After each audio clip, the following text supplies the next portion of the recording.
Hello friends, my self advocate Manibhushan Kumar from Jamshedpur. आज मैं आपको एक इम्पॉर्टेंट टॉपिक के बारे में बताने वाला हूँ। टॉपिक बहुत इम्पॉर्टेंट है, इसलिए आप मेरे चैनल को ज़रूर सब्सक्राइब करें, क्योंकि इस चैनल को सब्सक्राइब करने से आपको सबसे बड़ा बेनिफिट ये मिलेगा कि आपको सही गाइडलाइन मिलेगा। आप कोर्ट में इधर उधर नहीं बौखेंगे, आपको सही जगह पे सही जानकारी बिल्कुल प्रैक्टिकल आपको दिया जाएगा। इसलिए इस चैनल को सब्सक्राइब ज़रूर करें। तो आज हम बताने वाले हैं कि केस को ख़त्म कैसे करें, यानी कि हमारे ऊपर जो एफआईआर किया गया है उस एफआईआर को समाप्त कैसे किया जाए। तो सीआरपीसी की धारा 482 के अनुसार एक प्रोविज़न दिया हुआ है कि अगर आपके केस में चार्जशीट फाइल कर दिया गया है तो उसके बाद आप अगर चाहें और आपके पास पर्याप्त एविडेंस हो या आपका केस जो है वो सिविल नेचर का हो या आपके ऊपर जो केस किया गया है वो बिल्कुल उस सेक्शन में नहीं आता है, तो उस परिस्थिति में आप हाई कोर्ट जाकर सीधे एक पिटीशन फाइल करेंगे जिसको बोलते हैं क्वेसिंग ऑफ एन एफआईआर।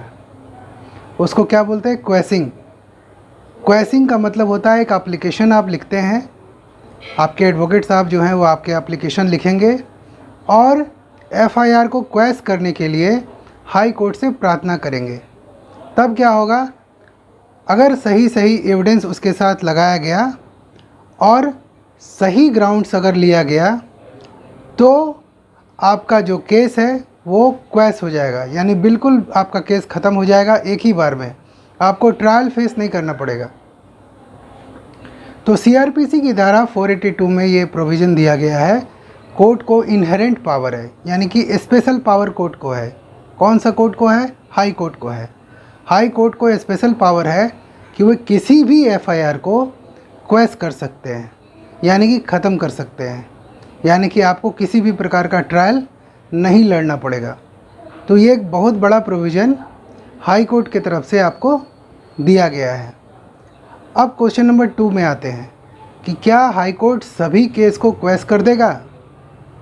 बिल्कुल नहीं, हाई कोर्ट सभी केस को क्वेश नहीं करेगा, लेकिन अगर सही से ग्राउंड दिया गया और सही से बहस किया गया और सही से एविडेंस दिया गया जिससे ये साबित हो जाए कि आप निर्दोष हैं, तो उस कंडीशन में आपके केस को ख़त्म किया जा सकता है। ग्राउंड क्या हो सकता है? पहला ग्राउंड ये हो सकता है कि हम उस एप्लीकेशन में ये लिखें कि ये जो केस किया गया है वो इस सेक्शन में आता ही नहीं है मेरे ऊपर।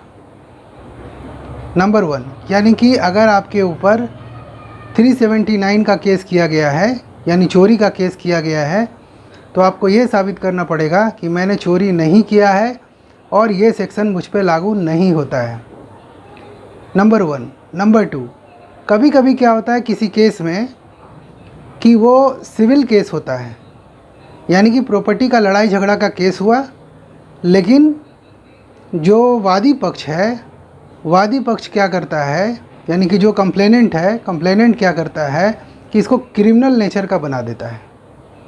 यानी कि जब मैं प्रॉपर्टी पे गया तो वहाँ से कुछ लोग आए, हमारे साथ मारपीट किए, हमें इधर उधर टच किए, हमारी पर्स लेकर के भाग गए, हमारा सोने का चेन लेके भाग गया, ये अक्सर देखा जाता है। तो इस कंडीशन में क्या होता है कि 379 लोअर कोर्ट में लग जाता है, यानी कि वो नॉन बेलेबल सेक्शन है। तो इस तरह का केस को क्वेश करने के लिए आपको सबसे पहले क्या करना पड़ेगा, आपको ये साबित करना पड़ेगा कोर्ट में कि ये जो मैटर था वो तो प्रॉपर्टी से रिलेटेड मैटर था, ये तो सिविल केस का मैटर था, इसको जानबूझ करके क्रिमिनल केस बनाया गया, इसलिए इस केस को क्वेश कर दिया जाए। तो इस प्रकार का ग्राउंड आपको लेना पड़ेगा। थर्ड क्या है कि अगर आपका अपोजिट पार्टी के साथ अगर समझौता हो गया है तो आपका केस आसानी के साथ ख़त्म हो सकता है। एक बार हमेशा याद रखने की योग्य बातें हैं कि आप हाई कोर्ट से ही किसी भी केस को ख़त्म करवाएं, और ख़त्म करवाने के लिए क्या करना पड़ेगा, आपको क्वेसिंग फाइल करना पड़ेगा। ठीक है, 10-20 हज़ार, 40 हज़ार, 50 हज़ार लगेगा, लेकिन उसको अगर एक बार किसी केस को क्वेश करवा दिया जाए तो फिर वो दोबारा उस प्रकार का आपके ऊपर एलिगेशन नहीं लगा पाएगा। तो इसीलिए मैं कहता हूँ कि आप हमेशा हाई कोर्ट से ही केस को क्वेश करवाइए।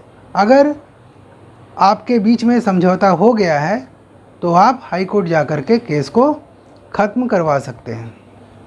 थर्ड ग्राउंड ये है कि अगर हाई कोर्ट को ये लगता है कि अब जो ट्रायल लोअर कोर्ट में चलेगा वो एक तरह का कोर्ट का समय बर्बाद करने वाला होगा, तो उस ग्राउंड पर भी आपके केस को ख़त्म किया जा सकता है। और बहुत सारे ग्राउंड हैं जो मैं नेक्स्ट वीडियो में बताऊंगा, लेकिन ये सारे ग्राउंड हैं जिसके आधार पर केस को क्वैश किया जा सकता है, यानी कि ख़त्म किया जा सकता है। अब है कि अगर चार्जशीट में फाइल नहीं हुआ तब क्या किया जाएगा। अगर पुलिस आपको ज़्यादा परेशान कर रही है, आईओ आपको ज़्यादा डिस्टर्ब कर रहा है, तब आप क्या कीजिएगा। तब उस कंडीशन में आप रीट पिटीशन दायर कर सकते हैं। रीट पिटीशन दायर करने में क्या होता है, कोर्ट जो होता है वो आपके पक्ष में थोड़ा बहुत निर्णय ले लेता है और आईओ का जो काम है उसका जो इन्वेस्टिगेशन करने का तरीका है उसको थोड़ा सीमित कर देता है, वो आप पर दबाव नहीं डाल सकता। तो चार्जशीट फाइल होने के पहले आपको क्या करना है, रीट पिटीशन में जाना है, और चार्जशीट अगर फाइल हो गया है तो केस को क्वेश करने के लिए आपको सीधे क्वेशिंग में जाना पड़ेगा।